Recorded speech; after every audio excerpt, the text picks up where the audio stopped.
ఓటమి నీడలో క్షేమము లేక వేదన కలిగిన వేళలయందు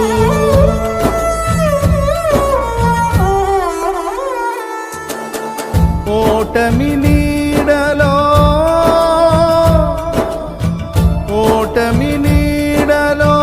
క్షేమము లేక వేదన కలిగిన వేళలయందు నీవు చూపించిన నీ వాత్సల్యమే నా హృదయాన నవజ్ఞాపిక.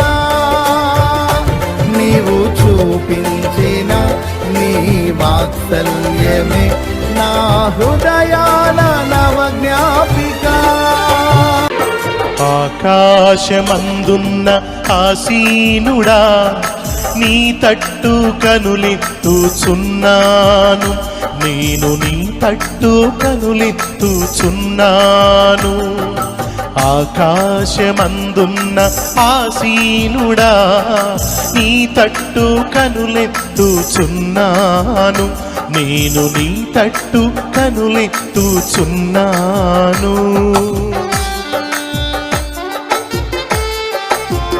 దారి తప్పిన గొర్రెను నేను దారి కానక తిరుగుచున్నాను, కరుణించయ్యా కాపాడు నాయనా, నీ తట్టు కనులెత్తుచున్నాను.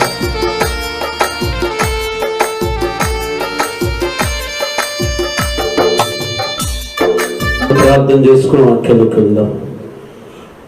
మమ్మల్ని మిక్కులుగా ప్రేమించుతున్న మా ప్రియ పరలోకమైన తండ్రి, నీ ఘనమైన ఉన్నతమైన నీ ప్రశస్తమైన నామానికి వందనాలు స్తోత్రములు ప్రభువా. ఈ ఆదివారం ఇటు యొక్క సమయంలో నీ బిడ్డలతో కలిసి నీ మాటలు చెప్పుటకు నిలబడి ఉన్న నన్ను నీ శిరవ సాటును మరుగుపరుచుకొని తండ్రి నోటి దూడగా మీ నుండి మాట్లాడవని ప్రార్థిస్తున్నా.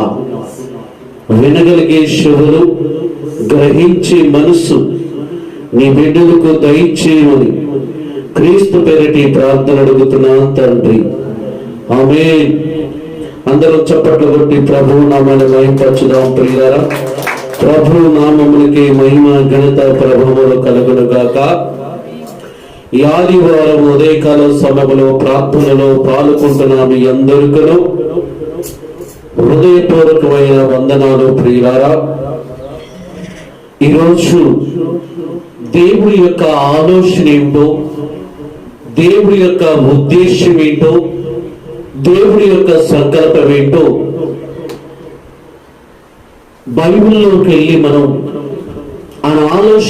ఆలోచన చేస్తే ప్రభు తన బిడ్డలను ఆశీర్వదించాలని ఆయన ఆశ, తన బిడ్డలను స్వస్థపరచాలనేది ఆయన ఆశ, తన బిడ్డలు బాగుండాలనేది ఆయన ఆశ.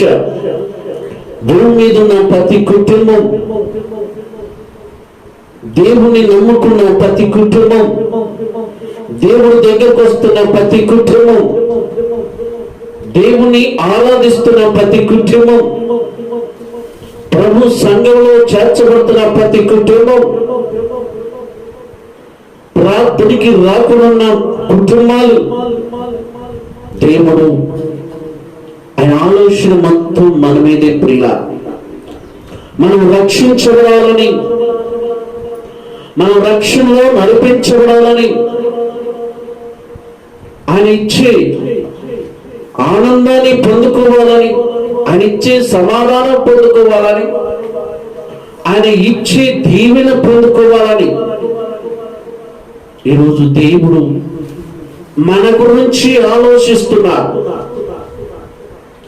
మనం ఫలించాలి, మనం అభివృద్ధి పొందాలి, మనం విస్తరింప చేయాలి అన్నది దేవుడి యొక్క ఉద్దేశం. అయితే బైబిల్లోకి వెళ్దాం ప్రియులారా. యోహాను సువార్త 15వ అధ్యాయము మొదటి వచనాన్ని ఒక్కసారి చదువుకుందాం ప్రియులారా. నేను నిజమైన ద్రాక్షవల్లిని, నా తండ్రి వ్యవసాయకుడు, నాలో ఫలింపని ప్రతి తీగెను నాలో ఫలింపని ప్రతి తీగను ఆయన తీసి పారవేయును. ఆయన తీసి పారవేయును. చాలు ప్రియులారా, ప్రభు చెబుతున్న మాట ప్రియులారా, నేను నిజమైన ద్రాక్షవల్లిని, నా తండ్రి వ్యవసాయకుడు. ప్రియులారా, వ్యవసాయం చేసే వ్యక్తుల కడికి మనం వెళ్ళి వాళ్ళని అడిగితే వాళ్ళు వ్యవసాయం ఎలా చేయాలి అని వాళ్ళని అడిగితే ఫస్ట్ ప్రియులారా, పొలములో ఉన్న చెత్తనంతటిని తీసివేయాలి. పొలములో ఉన్న రేగంపులు, పొలములో ఉన్న ముళ్ళకంపులు, పొలములో ఉన్న గంజాయి చెట్లు, పొలములో ఉన్న ప్రతి యొక్క పిచ్చి చెట్లన్నిటిని కూడా తీసివేయాలి. రేగంపులైతే ఏరుతో సహా పీకేయాలి. ఎందుకంటే నేను జీతం చేసిన వాడు కాబట్టి నేను చెబుతున్నాను పిల్లలు. రేగు చెట్టుని మధ్యలో నరిగితే మళ్ళీ ఎగురు పెట్టిందని రేగు చెట్టు మొదట్లో నుంచి దాని వేరుని ఎంత లోతుందో అంత లోతుకి గడ్డపారతో దాన్ని తోమి తీసి పారేసేవారు. ఆ తర్వాత రాళ్ళుంటాయి, రాళ్ళని వేరు వేయాలి, ప్రతి రాయిని తీసి పక్కన పెట్టేయాలి. ఆ తర్వాత టాటర్తో దుక్కి తినాలి. ఆ తర్వాత అరగతో గుంటకు తోలాలి. ఆ తర్వాత గొర్రు తోలాలి. ఆ తర్వాత పిల్లగా అచ్చు తోలాలి. అచ్చు లాస్ట్ ప్రయాణాలు. అచ్చు తోలినాక పొలము రేగడగా ఉన్నప్పుడు, పొలము మెత్తగా ఉన్నప్పుడు, పొలము పదుడుగా ఉన్నప్పుడు ఆ రైతు అచ్చు తోలి పత్తి గింజలు పెట్టడం గాని మిరపెత్తనాలు పెట్టడం గాని జరుగుతుండేది. అంటే ఒక సేనులో ఎత్తులు వేయాలంటే ఎంత ప్రాసెస్ చూడండి. ఆ సేనును శుభ్రం చేసుకునే విషయంలో, ఆ సేనుని నీటిగా ఉంచే విషయంలో ఆ రైతు ఎంతమంది కూలీలు పెట్టినా, ఎన్ని డబ్బులు ఖర్చు పెట్టినా ఆ పొలాన్ని శుభ్రపరుచుతాడు. ఆ తర్వాత ఇత్తనాలు వేస్తాడు. అప్పుడు ఆ ఇత్తనాలు వేసిన తర్వాత వర్షానికి ఆ రైతు వేసిన తడులకు ఆ మొలక వచ్చింది. ఆ మొలకతో పాటు కూడా కొన్ని మొలకలు వస్తాయి. మన విత్తనాలు అయిపోయినా కానీ మొలకలు వస్తాయి ప్రియుల. ఇక్కడ ఏమన్నా నేను వ్యవసాయకుడి, నా తండ్రి వ్యవసాయకుడు, నీ నిజమైన ద్రాక్షవల్లిని, నా తండ్రి వ్యవసాయకుడు, నాలో ఫలింపని ప్రతి తీగిని తీసి పారవేస్తానంటున్నాడు. ఒక పంటలో పిచ్చి చెట్టు మలిస్తే దాని వేర్లతో సహా పీకినట్టుగా, ఒక ఒర్రి పొలంలో కలుపు మొక్క మలితే దాని ఏరుతో సహా పీకినట్లుగా ప్రభు ఈ రోజు నీతో చెప్తున్నాడు. నీవు ఫలించాలంటే, ఫలించే కుటుంబంగా నీవు ఉండాలంటే, ఫలించే జీవితం నీకు ఉండాలంటే మొదట నీలో పనికి రాని తీగలున్నాయి. పనికి రాని తీగలు ఎక్కువగా ఉన్నాయి. అవి ఉండటం వల్ల నువ్వు ఫలించలేవు. అవి ఉండటం వల్ల నువ్వు ఎదగలేవు. ప్రభు చెబుతున్న మాట ప్రియులారా, నీలో ఫలింపని ప్రతి తీగిని తీసి పారేయమంటున్నాడు ప్రభు. ఈరోజు మనలో ఏముంది? పనికి రాని తీగ మనలో ఏముంది? పనికి రాని తీగ మన జీవితంలో ఏది నడుస్తుందో ఒకసారి మనం ఆలోచన చేయాలి. ఈ తీగ పారేస్తేనే మనం ఫలించుతాం. ఈ తీగ తీసి పారవేస్తేనే మనం అభివృద్ధి పొందుతాం. ఈ తీగను తీసి బయటపడేస్తేనే మనం దీవించబడతాం. కానీ ఎంతమంది పనికి రాని తీగ ఈరోజు మనలో ఉన్నది.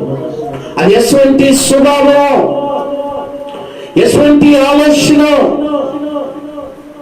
ఒక్కసారి మనం ఆలోచన చేయాలి. నేను మనిషిని కదా, దేవుని నమ్ముకున్నాను కదా, దేవుని యొక్క ప్రార్థనకి వెళ్తున్నాను కదా, దేవుడు సంఘములో చేర్చబడ్డాను కదా, ప్రతి ఆదివారం మందిరానికి వెళ్తున్నాను, ప్రతి శుక్రవారం ఉపవాస ప్రార్థనలు ఉంటున్నాను, ఎందుకు నేను దీవించబడలేకపోతున్నాను? ఎందుకు నేను ఆశీర్వదించబడలేకపోతున్నాను? ఎందుకు నా కుటుంబం సమాధానంగా ఉండట్లేదు? ఎందుకు నా కుటుంబము దరిద్రతలో అనుభవిస్తుంది అని మనం ఈరోజు ఆలోచన చేస్తే, నీలో పనికి రాని తీగుంది, నీ జీవితంలో పనికి రాని తీగుంది. ఫలించే తీగిని అణిసివేస్తుంది, ఫలించే తీగిని ఎదగనట్లేదు, ఫలించే తీగిని అభివృద్ధి పరచట్లేదు. మరి ఇప్పుడు నువ్వేం చేయాలి? పనికి రాని తీగను నువ్వేం చేయాలి? తీసి పారివేయాలి. నీ హృదయంలో ఒక్కసారి నువ్వు ఆలోచన చేసుకోవాలి. నీ జీవితంలో నీవే ఆలోచన చేసుకోవాలి. నేను ఎందుకు ఫలించట్లేదు? నేను కష్టపడుతున్నాను, పని చేస్తున్నాను, ఏ పని పెడతా పనికి వెళ్తున్నాను, ఏ డ్యూటీ పెడతా డ్యూటీ చేస్తున్నాను, వ్యవసాయం చేసినా, జాబ్ చేసినా, కూలి పని పోయినా, వ్యాపారం చేసినా, బిజినెస్ చేసినా, ఆటో తోలినా, లారీ తోలినా, ట్రాక్టర్ తోలినా, వృక్ష తోలినా, నా జీవితంలో ఆశీర్వాదం పొందుకోలేకపోతున్నాను.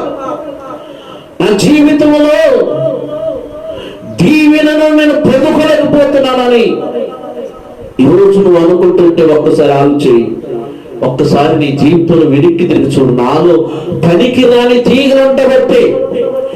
ఏంటి ఆ పనికి రాని తీగలంటే?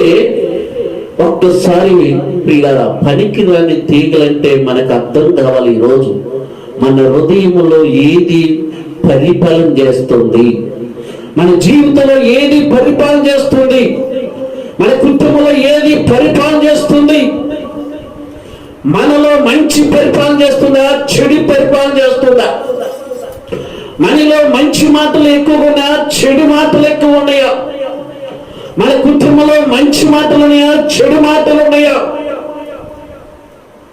మన యొక్క బిహేవియర్, మన యొక్క క్యారెక్టర్, మన యొక్క నడక, మన విధానం పనికిరాని తీగల వలె ఉన్నదా? ఒక్కసారి ఆలోచి. సమాజంలో, సొసైటీలో, సంఘంలో, మందిరంలో సేవకురాలు కారా, నువ్వు అందరి ఎదుట మంచిగానే కనబడుతున్నావు, అందరి ఎదుట నువ్వు మంచిగానే ప్రార్థనపడుతున్నావు, అందరి ఎదుట మంచిగానే ప్రార్థన చేస్తున్నావు, మంచిగానే వాక్యాన్ని చదువుతున్నావు, వాక్యాన్ని రిఫరెన్స్ అందిస్తున్నావు, మందిరంలో పని చేస్తున్నావు, పరీక్షలు చేస్తున్నావు. కానీ నీ బిహేవియర్ అనేది ఎలా ఉందో ఒకసారి ఆలోచి. పనికి రాని తీగ నీలో ఉంటే నువ్వు ఫలించలేవు. నీలో అబద్ధాలున్నాయా, నీలో మోసాలున్నాయా, నీలో కుతంత్రాలున్నాయా, నీలో కుట్రలుందా, నీలో స్వార్థం ఉందా, నీలో అసూయ ఉందా, నీలో పగలున్నాయా, నీలో ఖర్చులున్నాయా? ఇవన్నీ కూడా పనికిరాని తీగలే. ఇవన్నీ కూడా నీ హృదయంలో పరిపాలన చేస్తున్నాయి, ఇవన్నీ నీ ఇంటిలో పరిపాలన చేస్తున్నాయి. ఈరోజు నా ప్రభు చెబుతున్న మాట, నా ప్రియమైన సహోదరి సహోదరులరా, నువ్వెందుకు ఫలించట్లేదు, నువ్వెందుకు అభివృద్ధి పొందుకోలేకపోతున్నావో, ప్రభుని నీ ఎందుకు దీవించట్లేదు అని కానీ నువ్వు ఆలోచన చేస్తే నీలో పనికిరాని తీగలు ఉంటావాళ్ళ. ఇప్పుడు ఆ తీగలన్నీ ఏం చేయాలంట? తీసివేయాలి. తీసివేసి అని చెప్తున్నాను, మీలో ఫలించు ప్రతి తీగని మరి ఎక్కువగా ఫలింపచేస్తారు. ద్రాక్ష తోటలో ఎప్పుడైనా మీరు చూసారా? ఒక కొమ్మకి ఎన్నో గుత్తులు కాయలు ఉంటాయి. నా ప్రియమైన సహోదరి సహోదరులారా, ఈరోజు మందిరంలో, సంఘంలో, చర్చిలో, సమాజంలో నువ్వు పనికొచ్చే తీగగా ఉన్నవా, పనికి రాని తీగగా ఉన్నవా? ఒక్కసారి ఆలోచించి. ఇందాక బెదర్ చెప్పినట్టుగానే ఆ ఇంటి మీద కిరాయికున్న వ్యక్తి రోజు వస్తున్నాడు, గోడ మీద ఊస్తున్నాడు, వెళ్ళిపోతున్నాడు. కానీ కింద దేవుడు నమ్ముకున్న కుటుంబం కాబట్టి, దేవుడి యొక్క వాక్యాన్ని తెలుసుకునే కుటుంబం కాబట్టి, దేవుడి యొక్క ప్రేమేంటో తెలుసుకునే కుటుంబం కాబట్టి, ఇంటి మీద కిరాయికున్న వంటి వ్యక్తి బిహేవి ఎలా చేసినా, ఆయన ఎలా ప్రవర్తన ఇచ్చినా, ఖైనీలు, ఇమలాలు, గుట్టకాలు తిని మెట్ల మీద ఊసినా, కింద ఊసినా, ఆమె ఇంటికల్లా చేస్తున్న పని ఏంటి తెలుసా? కడుగుతుంది. ఆమె కడుగుతుంది అంతే. ఇల్లు ఆమెది కాబట్టి ఇల్లు కడుక్కుంటుంటే చూసిండు, నా వెంగిలి నేను ఊసిందే ఆమె కడుగుతుందంటే, ఆమె ఇంట్లో ఉండి కూడా నేను ఇలా బిహేవ్ చేస్తున్నానంటే ఆ మనస్సాక్షి దాన్ని గద్దించింది. ఒకరోజు అడిగినామని, ఏంటమ్మా నా బిహేవియర్ బాగలేదు, నా క్యారెక్టర్ బాగలేదు, నా ఆలోచనలు బాగలేదు, అయినా నువ్వు ఎంత ప్రేమ కలిగి ఉన్నావో, ఎప్పుడు నీ కుటుంబం మంచిగా ఉంది, ఎప్పుడు నీ కుటుంబం ఒక ప్రేమ కలిగి ఉంది. దీనికి కారణం ఏంటి? నేను రోజు ఊసిపోతున్నా, భయంకరమైన కంపు వచ్చినా ఆ కంపుని నువ్వు కడుగుతున్నావు, నీకు బాధ అనిపించలేదా? ఏ రోజున నా మీద నీకు కోపం రాలేదా? ఏ రోజున నన్ను నిలదీసి అడగాలనే ఆలోచన రాలేదా? ఏ రోజున నన్ను ఇంట్లో ఉంచి పంపాలన్న ఆలోచన నీకు రాలేదా? నాకు రాలేదయ్యా, నాకు రాలేదు. ఏంటమ్మా కారణం అంటే, నేను ప్రభు అయిన యేసుక్రీస్తుని నమ్ముకున్నాను. చప్పట్లు కొడతావా ప్రియులారా?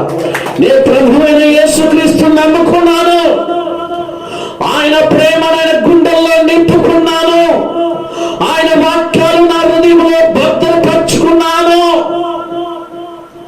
నా సంతోషానికి, నా ఓపికకి, నా సహనానికి, నా యొక్క నిదానానికి కారణము నా ప్రభు అయిన యేసుక్రీస్తు చూపిన ప్రేమే. చెప్పండి కదా ప్రియులారా, నా యేసుక్రీస్తు నేర్పిన బోధే. ఆ మాట విన్నాక ఆయన అన్నాడు, నేను కూడా నీతో పాటు గుడికి వస్తాను. హల్లెలూయా, నేను కూడా నీతో పాటు గుడికి వస్తాను. యేసుక్రీస్తు అంత గొప్పవాడైతే, నువ్వు నమ్ముకున్న దేవుడు గొప్పవాడైతే, నువ్వు పట్టుకున్న గ్రంథం పరిశుద్ధ గ్రంథం గొప్పదైతే, నీ జీవితంలో మార్గానికి అదే గ్రంథం, అదే దేవుడు కారణమైతే, నేను కూడా అదే దేవుడిని నా హృదయంలోకి సేకరిస్తా. చెప్పకపోతావా?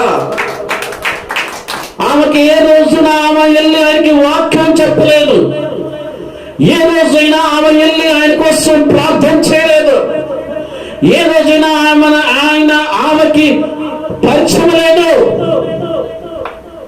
ఒక వ్యక్తి క్యారెక్టర్ని బట్టి, ఒక వ్యక్తి మాటను బట్టి, ఒక వ్యక్తి ప్రవర్తన బట్టి, ఒక వ్యక్తి ఆలోచన బట్టి, ఒక వ్యక్తి నరకను బట్టి, ఒక వ్యక్తి యొక్క విధేయత కలిగిన బట్టి ఎదుటి వారు మారే అవకాశాలు ఎక్కువగా ఉన్నాయి. చెప్పగలవా ప్రియులారా? ఆ వ్యక్తి మారటానికి కింద ఉన్న కుటుంబం బిహేవియర్ని బట్టి ప్రియులారా, ఈరోజు మనం కూడా ఎటువంటి యొక్క సంఘంలో, సమాజంలో, సొసైటీలో, కుటుంబంలో పనికరా, జాబ్ కరా, కూలి పని కరా, వ్యవసాయం కరా, బిజినెస్ కరా, ఎలా ఉంటుందో మన ప్రవర్తన, ఎలా ఉంటుందో మన విధేయత, ఒక్కసారి ఆలోచన చేయండి ప్రియుల.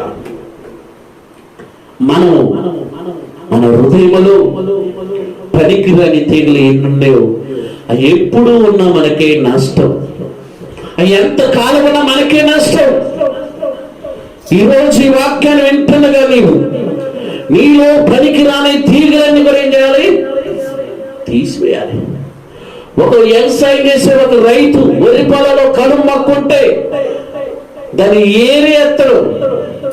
అదే వరి పంటకి పురుగు పడితే మందు తెచ్చి కొట్టి పురుగు సరిపోయే వరకు ఆ రైతు మందు కొడతాడు. మరి నీ జీవితంలో ఎటువంటి పురుగు పడుతుందో, నీ జీవితంలో ఎటువంటి యొక్క చెత్త ఉందో, నీ జీవితంలో ఎటువంటి పనికిరాని ఎన్ని తీగలున్నాయో ఒక్కసారి ఆలోచన చేయండి ప్రియులారా.